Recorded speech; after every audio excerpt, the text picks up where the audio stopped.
প্রিয় রুদ্র, প্রযত্নে আকাশ। তুমি আকাশের ঠিকানায় চিঠি লিখতে বলেছিলে। তুমি কি এখন আকাশ জুড়ে থাকো? তুমি কি আকাশে উড়ে বেড়াও তুলোর মতো, পাখির মতো? আমারও খুব পাখি হতে ইচ্ছে করে। আমারও সারা আকাশ উড়ে উড়ে মেঘের সঙ্গে খেলতে ইচ্ছে করে। ছোটবেলায় ছাদে উঠে আকাশ দেখতাম খুব। রাতে তারা গুনতাম। সবাই আমাকে পাগল বলতো, বলতো পাগল ছাড়া আর কেউ তারা গোনে না। আমি যে কেন রাতভর তারা গুনতাম বুঝি না। মাঝে মাঝে এত ঘোরের মধ্যে থাকতাম যে আকাশের দিকে হাত বাড়িয়ে দিতাম, যেন নাগাল পাওয়া যাবে, যেন আমি স্পর্শ করলেই নক্ষত্রগুলো ফুলের পাপড়ির মতো আমার হাতে ঝরে পড়বে। এখনো ফাঁক পেলেই আকাশ দেখি। জানলার কাছে বিছানা পেতেছি। লেখার টেবিলটি এমন জায়গায় রেখেছি যেন আকাশ দেখা যায়। বাড়িতে গাছপালার ডাল ছড়ালে ছেঁটে দিই, যেন আকাশ আবার ঢেকে না যায়। তুমি এই জগৎ সংসার ছেড়ে আকাশে চলে গেছো। তুমি আসলে বেঁচেই গেছো রুদ্র। আমরা যারা জলে ডাঙায় পড়ে আছি তাদের যন্ত্রণা কিন্তু কম নয়। বেঁচে থেকে তুমিও তো যন্ত্রণা কম পোহাওনি। আচ্ছা, তোমার কি এরকম ইচ্ছে হয় না আবার একদিন পাখি হয়ে উড়ে উড়ে ফিরে আসতে? যেখানে ছিলে সেখানে, সেই ইন্দিরা রোডের বাড়িতে, আবার সেই নীল ক্ষেত, শাহবাগ, পরিবাগ, লালবাগ চষে বেড়াতে। ইচ্ছে তোমার হয় না এ আমি বিশ্বাস করি না। ইচ্ছে ঠিকই হয়, পারো না। অথচ একসময় যা ইচ্ছে হতো তোমার তাই করতে।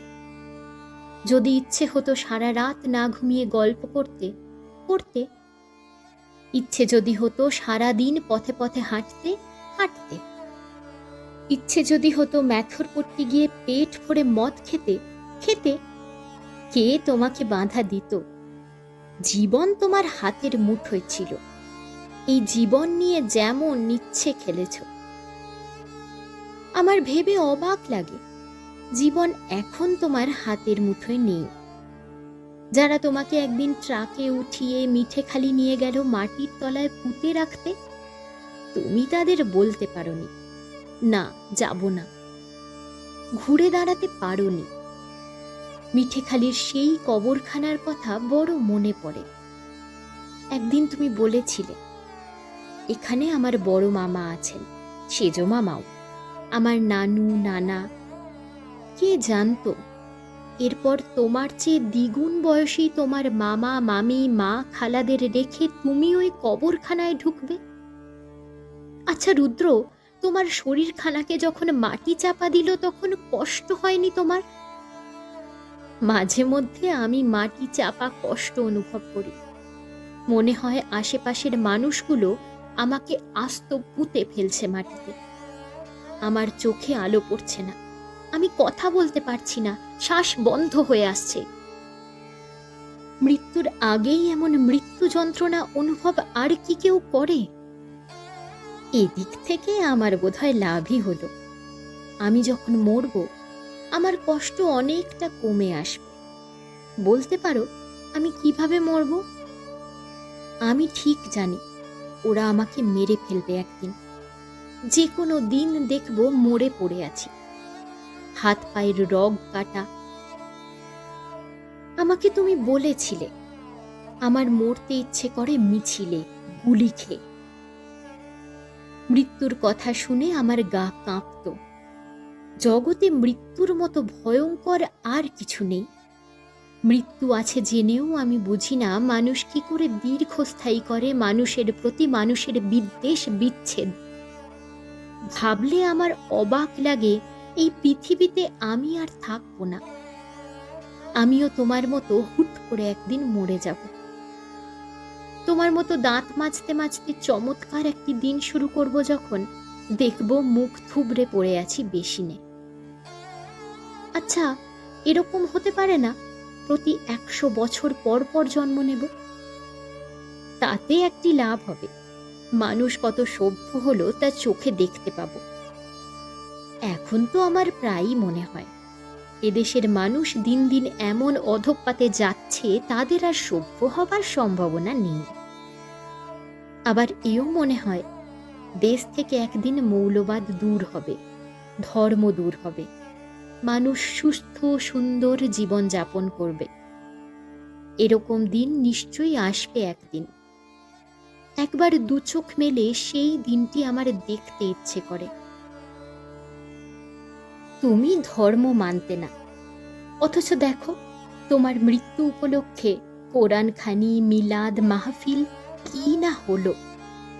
তোমার যদি বাধা দেবার শক্তি থাকতো আমি জানি দিতে। মনে আছে তুমি আমি দুজন মিলে সন্ধানীতে চোখ দিয়েছিলাম, শরীর দিয়েছিলাম, যেন মৃত্যুর পর চোখ কোনো অন্ধকে আলো দেয়, যেন মেডিকেল কলেজের সব ব্যবচ্ছেদ কক্ষে শরীর কেটে ছিঁড়ে ছেলেমেয়েরা লেখাপড়া করে। অথচ তোমার চোখও নিল না কেউ, শরীরও নিল না। তুমি মুসলমানের মতো লোবানের ধোঁয়ায় ভেসে চুপচাপ কবরে গেলে। আমার বড় মায়া হচ্ছিল দেখে। আমি যে কাউকে ডেকে বলবো ওকে নেবেন না, ওর শরীর দিতে চেয়েছে মেডিকেল কলেজে, কিন্তু আমার কথা কে শুনবে ওখানে? আমি যখন দরজার বাইরে নিস্পন্দ দাঁড়িয়েছিলাম, মোহন নামের এক ছেলে তোমাকে আর্ট কলেজে পেটাতে চেয়েছিল একদিন, হুমকি দিয়েছিল তোমাকে যেন ইউনিভার্সিটি এরিয়ায় আর না দেখে। সেই ছেলেই দেখলাম তুমি শুয়ে আছো, তোমার সবচেয়ে কাছে সে বসে আছে। কি অবাক কাণ্ড, তাই না? তুমি কি বেঁচে থাকলে ওকে এত কাছে বসতে দিতে? তুমি কি বেঁচে থাকলে দরজার বাইরে একা দাঁড়িয়ে থাকতে দিতে আমাকে? খোলা দরজা দিয়ে ঘরের ভেতর যেটুকু দেখা যায়, বড় শখ করে সাজানো আমার সংসারটি দেখছিলাম। ময়মনসিংহ থেকে দুজনে শোবার জন্য খাট বানিয়ে এনেছিলাম, বসবার জন্য চেয়ার, বই রাখবার আলমারি, কবিতা লিখবার টেবিল। স্বপ্নগুলো তখনও টগবগে ঘোড়ার মতো ছিল, বাঁধ মানত না কিছু। আমার বাবা যখন আদেশ দিলেন ঘরের বাইরে যাওয়া চলবে না, আমি রুখে উঠলাম যাব বলে। মা এসে কেঁদে পড়লেন। আমি মাকে ঠেলে সরিয়ে তোমার কাছে চলে এসেছিলাম। প্রেম বুঝি এমনই দুরন্ত হয়? যেদিন আমার বাবার বাড়ি থেকে বাবা মায়ের আদেশ নিষেধ তুচ্ছ করে তোমার তাজমহল রোডের বাড়িতে উঠেছিলাম, তুমি ছিলে না। পাগলের মতো অপেক্ষা করেছি কখন ফিরবে। ফিরলে রাত 1টায়। দরজা খুলে জড়িয়ে ধরতে যাব তোমাকে, দেখি তোমার মুখ থেকে ভুর ভুর করে মদের গন্ধ বেরোচ্ছে। আমি তখন মদ চিনি না, মাতাল চিনি না, ভয়ে কুঁকড়েছিলাম সারা রাত। আহা, প্রেমিকের সঙ্গে যাপন করা আমার প্রথম সেই রাত। আচ্ছা, তোমার লালবাগের সেই প্রেমিকাটির খবর কি? দীর্ঘ বছর প্রেম করেছিলে তোমার যে নেলি খালার সঙ্গে, তার উদ্দেশ্যে তোমার দিস্তা দিস্তা প্রেমের কবিতা দেখে আমি কি ভীষণ কেঁদেছিলাম একদিন। তুমি আর কারো সঙ্গে প্রেম করছো এ আমার সইত না। কি অবুঝ বালিকা ছিলাম, তাই না? যেন আমাকেই তোমার ভালোবাসতে হবে, যেন আমরা দুজন জন্মেছি দুজনের জন্য, যেন আর কেউ আমাদের হৃদয়ে ঠাঁই পেতে পারে না।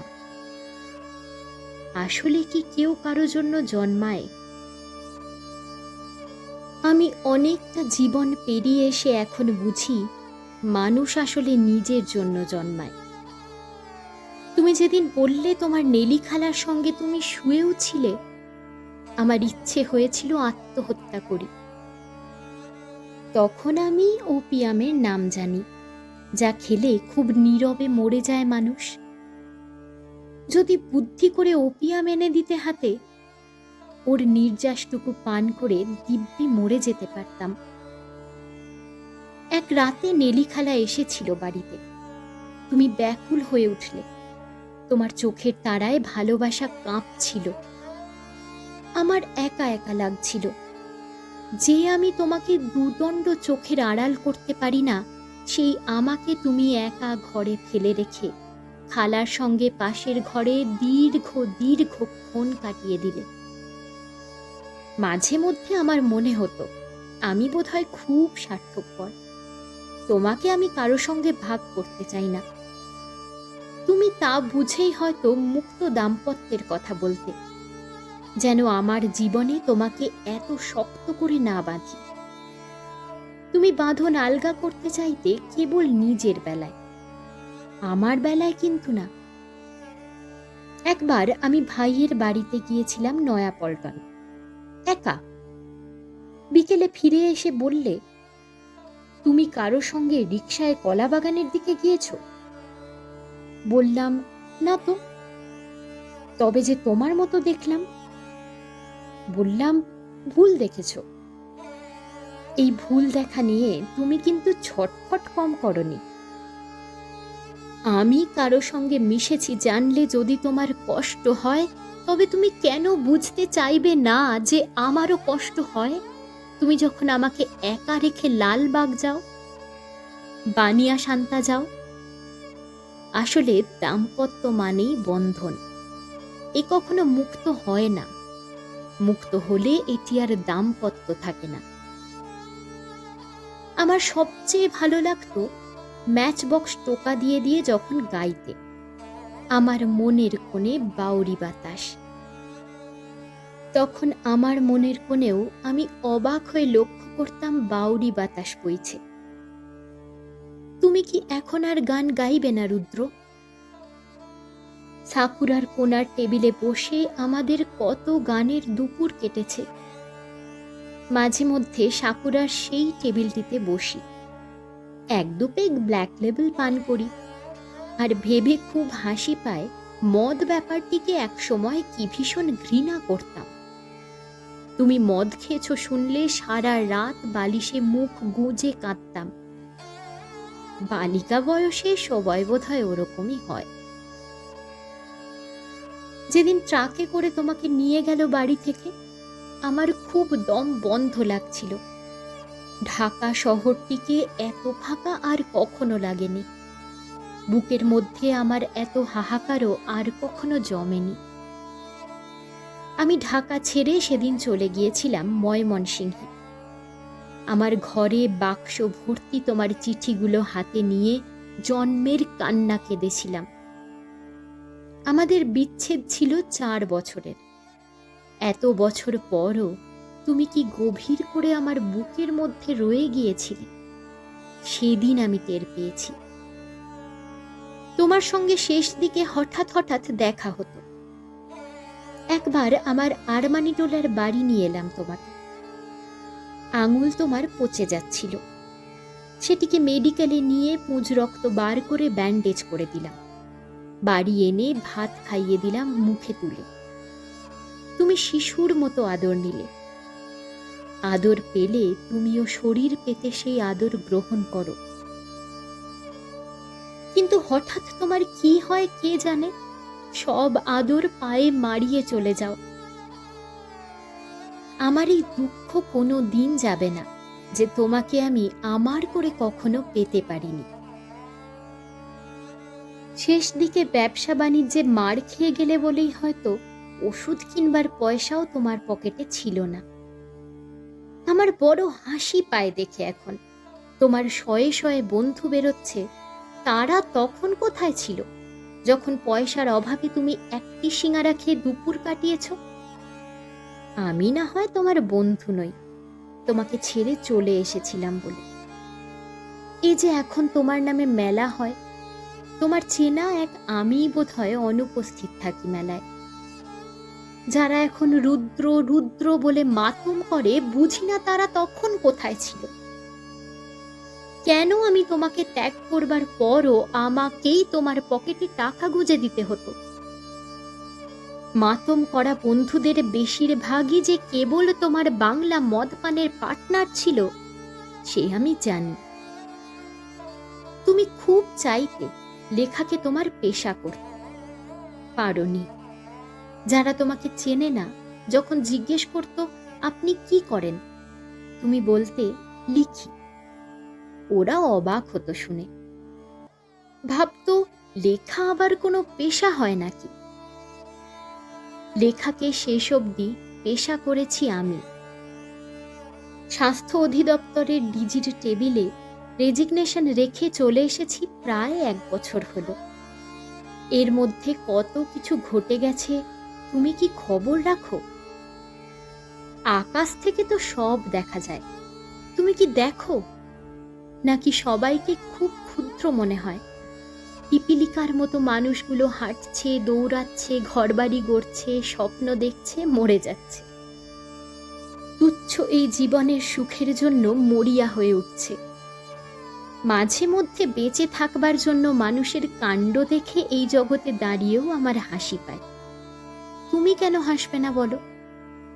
তুমি তো সকল সীমানার বাইরে চলে গেছো, আমাদের এই ক্ষুদ্র গণ্ডি থেকে অনেক দূরে। তবে কি জানো রুদ্র, মানুষের প্রতি মানুষের ঈর্ষা যে এত মারাত্মক হতে পারে তা সাহিত্য করবার আগে আমার জানা ছিল না। কলকাতা থেকে আমাকে আনন্দ পুরস্কার দিল, লোকে এ নিয়ে বড় রাগ করল। আমার বই বিক্রি হয়, তাতেও ওদের রাগ। আমাকে ডুবিয়ে ভাসিয়ে পত্রিকা বিক্রি করলো, হুহু করে বিক্রি হলো সব, তাতেও ওদের রাগ কমে না। এখন ধুমসে বই লেখা চলছে আমাকে নিয়ে। কবে কাকে দুটো চিঠি লিখেছি সেই চিঠি নিয়ে বই। রেজাকে চিনতে না? আমার একটি চিঠির বই বার করেছে। কেন এসব হয় বলো তো? তুমি তো একবার পত্রিকায় লিখলে তোমার উপর রাগ করে আমি যেন আর পুরুষ মানুষদের বিরুদ্ধে না লিখি, যেন ক্ষমা করে দিই। পুরুষদের ক্ষমা তো আমি করতেই চাই, কিন্তু তুমি কি পারতে আমার জায়গায় হলে? আমার মতো ভুগতে যদি পুরুষ দ্বারা? জানি, খুব ভালো করেই জানি তুমি ক্ষমা করতে না। তোমার সঙ্গে আমি দেখেছি সবচেয়ে বেশি জমতো সাহিত্যের গল্পে। সমাজ পরিবর্তনের জন্য তোমার ভাবনাগুলো আমার ভাবনার সঙ্গে বড় মিলত। একবার মনে আছে, কালো কাঁচগাড়ি নিয়ে তুমি আমি দুজনেই 0.5 ঘন্টায় একটি কবিতা লিখব স্থির করি। কবিতা লেখা শেষ করে দেখি তোমার আমার কবিতার বিষয় হুবহু এক, বর্ণনা শুধু ভিন্ন। সাহিত্যের আড্ডা যখন হয়, আমার বাড়িতেই মাঝে মাঝে আসর বসাই। তোমার অভাব খুব অনুভব করি। হঠাৎ হঠাৎ আনমনা হয়ে যায় যে তুমি থাকলে বোধহয় সেই গানটি ধরতে, আমার মনের কোণে বাউরি বাতাস।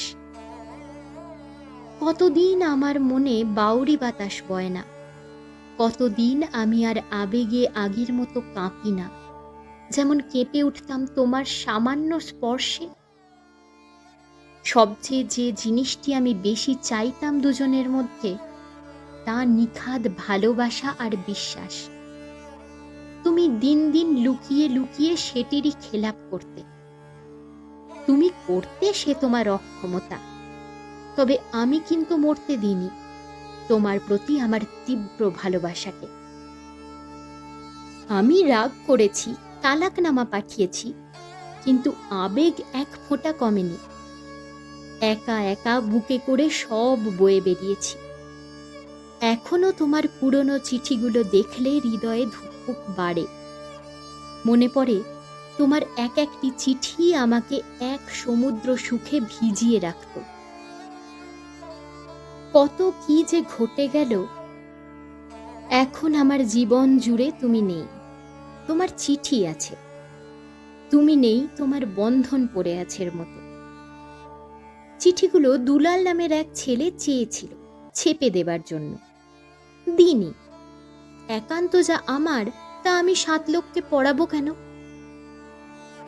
শেষ দিকে তুমি শিমুল নামের এক মেয়েকে ভালোবাসতে, বিয়ের কথাও হচ্ছিল।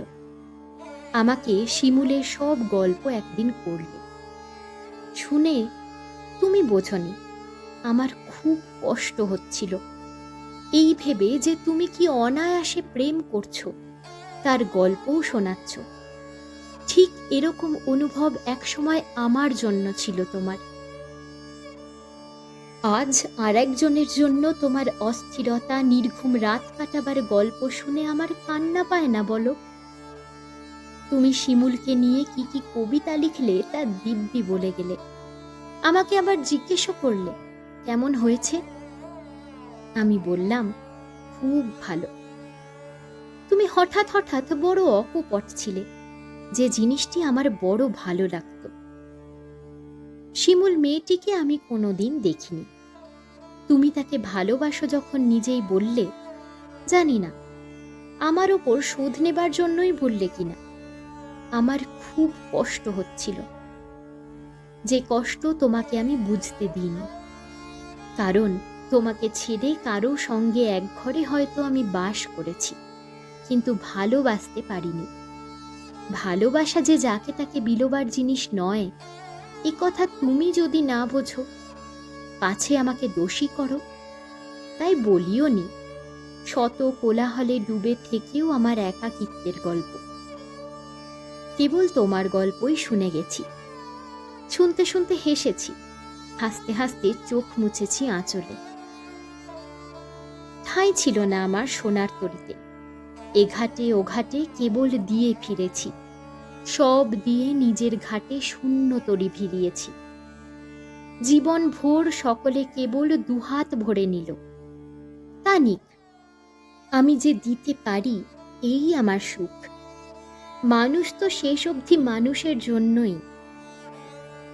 তোমাকে ছাড়া আর দুটো পুরুষ ছুঁয়েছি বলে লোকে আমাকে চরিত্রহীন বলে। তুমি যে মালিটোলায়, লালবাগে, টানবাজারে, বানিসান্তায় এত নারী ছুঁয়েছ, তোমাকে কিন্তু কেউ চরিত্রহীন বলে না। মেয়েদের বেলায় যত ছোঁয়াছুঁয়ির বিচার, মেয়েদের বেলায় যত ছিছি, যত আহা আহা, গেল গেল রব। মেয়েরা যত বড় কবি হোক, লেখক হোক, বিজ্ঞানী কি বৈমানিক হোক, আগে সতীত্বটা ঠিক রাখতে হবে, তারপর সব। দিন দিন এমন হচ্ছে যে মেয়েরা সতী হবার চেষ্টায় প্রাণপণে করে যায়, অন্য কিছু হবার পিছনে সময় অত ব্যয় করে না। মেয়েরা আসলে সতীত্ব বেচে খায়, আর এই সতীত্ব বেচে খাওয়ায় পুরুষেরা বড় প্রীত থাকে মেয়েদের প্রতি।